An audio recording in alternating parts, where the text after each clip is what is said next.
The grave had my name on it, and the soil on top of it was still moving. My name is Daniel Price. I lived on Elmwood Street in a small town called Raven Valley. Nothing strange ever happened there. Or at least that is what I thought before that night. It was 11:47 p.m. The wind was cold. The street was empty. But something felt wrong.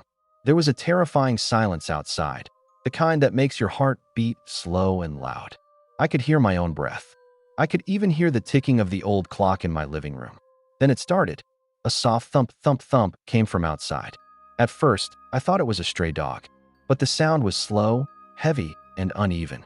I walked to the window and pulled the curtain just a little. There was someone standing in my yard. A tall figure. No face.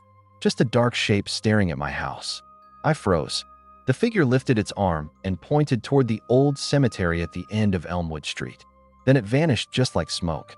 A sudden cold wave hit my chest. Something inside me whispered, "If you ignore this, it will come inside." So I put on my jacket, grabbed a small flashlight, and stepped out of the house. The wind pushed against my face like icy hands. My shoes crushed the dry leaves as I walked toward the cemetery. Every step felt wrong. When I reached the gate, it creaked open without me touching it. There was no one else there. Only rows of old graves and the endless dark. Then a light caught something. A fresh grave, wet soil, and a wooden cross. My heart stopped when I saw the name carved on it. Daniel Price. My name. My age. Today's date. I stepped back. My throat closed. My mind went blank. Then the soil on the grave started to move. At first, it was slow like something breathing under the dirt. Then it shook harder and harder like something was trying to crawl out. My flashlight flickered. A hand broke out of the soil.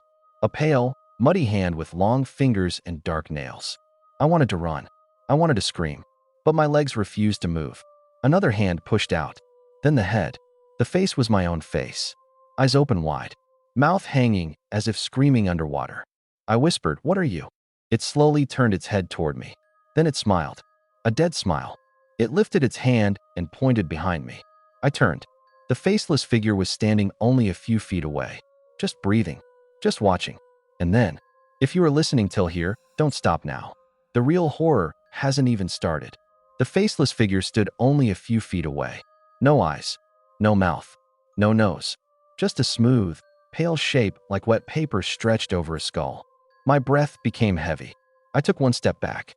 The ground felt soft under my shoe, like mud or skin. The thing inside my grave was still crawling out. Its fingers scraped the wood.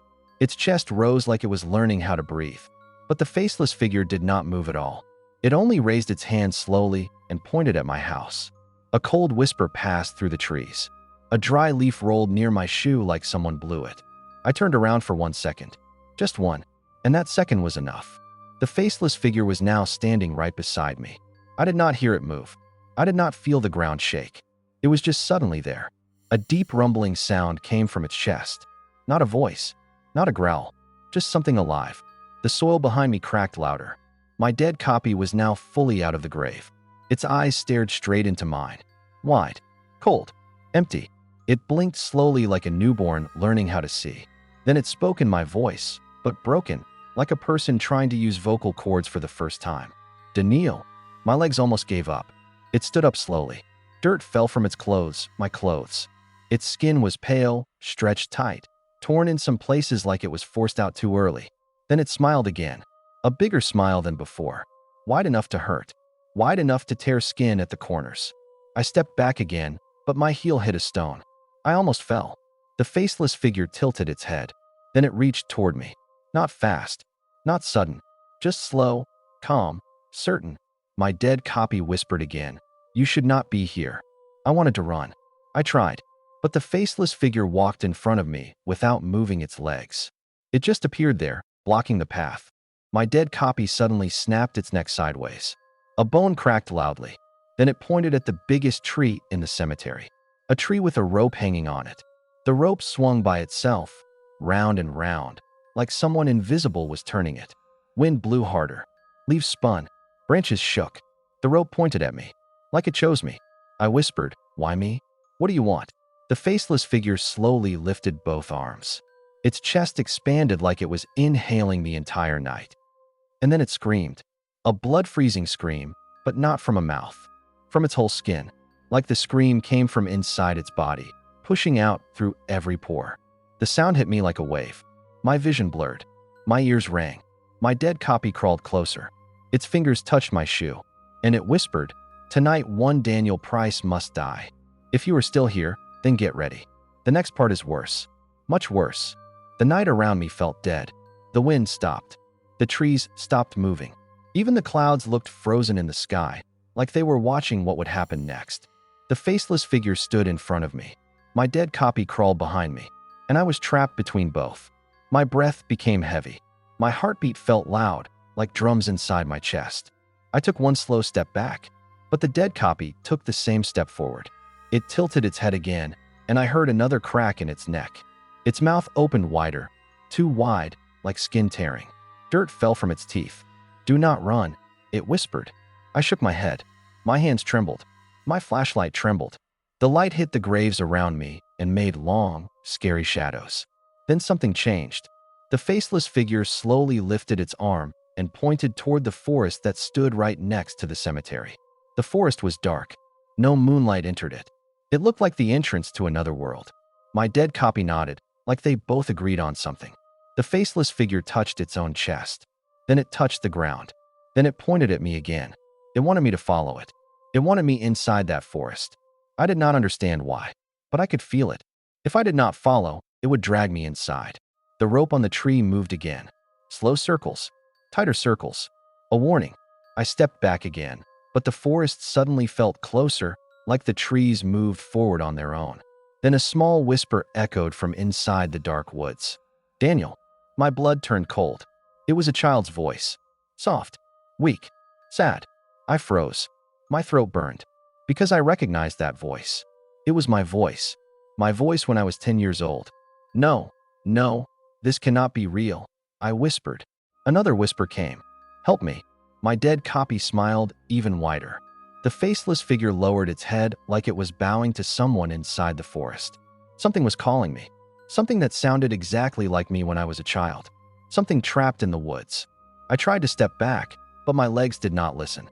My feet moved forward on their own. I felt like invisible hands were pushing me. My flashlight flickered again. For 1 second, the forest lit up. And that 1 second showed me something I wished I never saw. There were hands on the trees. Hundreds of them. Growing out of the bark. Long fingers. Short fingers. Broken fingers. All reaching out. All pointing at me. My flashlight turned off again. Darkness swallowed everything. Then a cold hand grabbed my wrist. Not strong. Not painful. Just cold. I screamed and pulled away. But another hand grabbed my shoulder.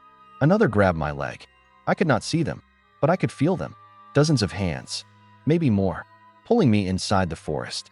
My dead copy whispered behind me. "You left him there long ago." I never. I tried to speak, but the hands dragged me deeper. The faceless figure stepped closer. It lifted its hand slowly and touched my forehead. My vision exploded with white light. And then, white light hit my eyes so hard that it felt like my skull cracked open. For a few seconds, I could not see anything. Only a loud ringing sound like metal scraping inside my ears. Then the light faded, and I found myself inside the forest. But it was not a normal forest anymore. The trees were too close to each other. Their branches twisted like broken arms. The ground was soft, like wet cloth, like something breathing below the soil. I took one step. The ground pulsed under my shoe. My flashlight turned on by itself. The beam shook, and I saw something ahead. A small wooden shed. Old. Broken. Standing alone between the trees. And carved on its door, "Daniel. Do not open." My breath stopped. My hands felt cold. Why was my name here? Who wrote this? Then another whisper came from inside the shed. "Please, come back." It was the same child voice. My voice when I was 10. I stepped forward. One step. Another. The forest behind me creaked. Branches moved. It felt like something blocked the exit. I reached the shed door. The wood smelled old and wet.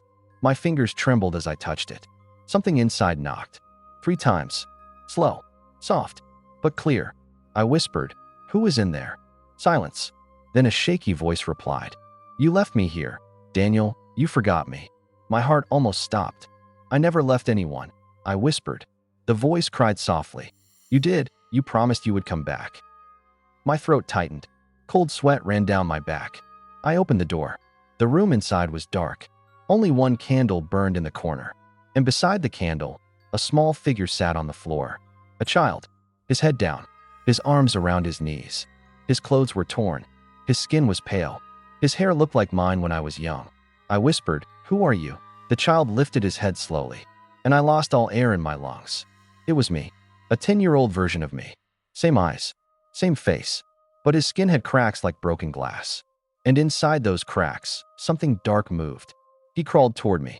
"Why did you leave me here, Daniel?" he whispered. I stepped back. My heel hit the door. "I don't understand." He screamed, a sharp, high scream that made the candle blow out. Darkness swallowed everything. Then his small hand grabbed my ankle. Strong, cold, inhuman strong. He pulled me down to the floor. I hit the wood hard. Pain shot through my chest. I kicked, pushed, tried to pull away. But the child held on. His fingers dug into my skin like claws. "You forgot the woods. You forgot the night. You forgot me." Suddenly the shed walls shook. The forest outside echoed with deep growls. The faceless figure's shadow slid across the doorway. I screamed, "Let go." The child leaned close to my face. His eyes opened wide. And inside them, I saw something horrible. A memory. A night. A missing boy. Me running. Me leaving someone behind in the woods. A truth I never wanted to remember. My heart froze. The child whispered, "You left me to die? If you are still here, don't even think of stopping. The next part will break your mind." The shed shook like something huge was outside, pushing against the walls. Dust fell from the roof. The candle was gone. Only darkness. Only the cold breath of something not human. The child version of me held my ankle tighter. His nails dug deeper. Warm blood ran down my skin. I gasped in pain and kicked again, but he did not move. His grip was impossibly strong. His cracked face leaned closer. His voice was soft, broken, but full of hate. "You left me here. You let them take me." "I didn't," I whispered. My voice shook. My hands trembled. "I don't remember anything like this." The child stopped. Slowly, he lifted his face. He looked straight into my eyes. Then he spoke words that felt like knives. "That's the problem, Daniel. They erased your memory so you can repeat it." My blood froze. Before I could speak, he pulled me closer and touched my forehead with his small finger. And suddenly, the memory hit me like fire. Flash. I was 10 years old, running through the woods with another boy beside me. Both of us laughing, flashlight in hand. We reached this same shed. But back then, it was not broken. It was clean, safe-looking. Something inside the woods growled. We got scared. We ran. But I slipped. Fell. Hit my head. The boy tried to help me. He grabbed my hand. Told me to get up. Then the faceless figure appeared behind him. He screamed. I ran. I did not turn back. I left him. Flash end. I fell onto the shed floor. My body shook. Tears burned in my eyes. The child stared at me. "You promised you would come back. But you ran home. You told everyone you were alone." His voice cracked into a cry. "They kept me here. They broke me. They made me into this." My chest tightened. My breath became sharp. "I was a child," I whispered. "I didn't know." He screamed again, louder than before. "You did know. You remembered every night. But they made you forget again and again. Because they need you to come back. So the cycle will never end." The walls of the shed split open. Long black arms pushed through the cracks. Tall, twisted shadows entered the room. The child pulled me closer and whispered, "They never wanted me. They wanted you." The faceless figure entered the shed. It ducked under the doorway. Its skin stretched as it moved. My dead copy crawled in behind it, smiling with my broken voice. The child let go of my ankle. "Take him," he whispered. "He left me. He chose himself. He can choose again." The faceless figure reached toward me. Its cold hand touched my chest. My heart stopped for 1 second.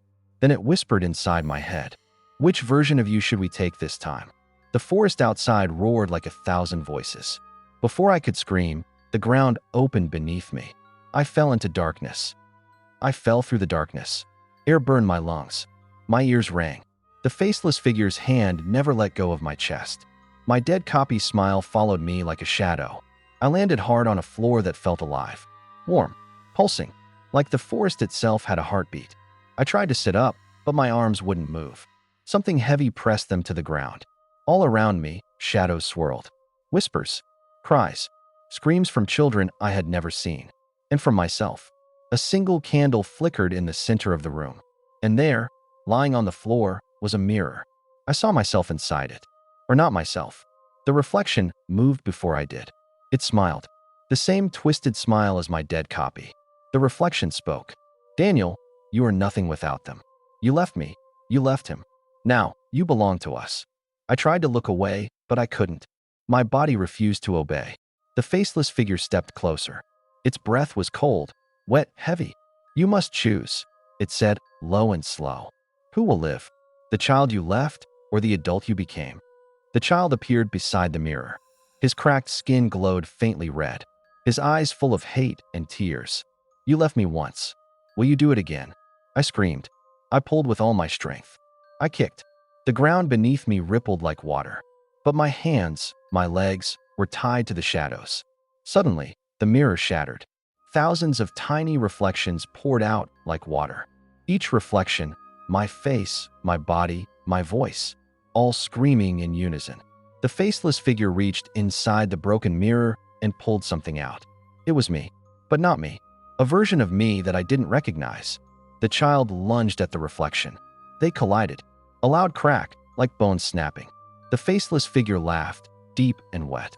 The shadows in the room twisted and merged into one black mass. I tried to run. The floor shifted. I fell again, and again. Then I heard a voice. Not my voice. Not the child's. A third voice. Cold. Ancient. Daniel Price. The cycle never ends. And you are the key. The shadows pressed into me. I screamed, but it was muffled. The child version of me tried to reach out, but his fingers passed through my chest. The faceless figure's hand finally left me, and all the shadows rose, forming a tunnel of darkness leading somewhere unknown. I felt myself being pulled, falling, pulling, into nothingness. And then I saw it. The first grave, the one with my name. It was open again, and inside, the faceless figure smiled. I realized the truth. The cycle was not about death. It was about memory, about guilt, about repeating what I did as a child forever. And just before I disappeared into the dark tunnel, I heard the child whisper, "Next time, don't run." No one knows what happens next. No one knows if Daniel will ever escape the forest or if the faceless figure will claim him again. Only those who watch until the very end will survive the next cycle. If you did, subscribe, because Daniel's story is not over.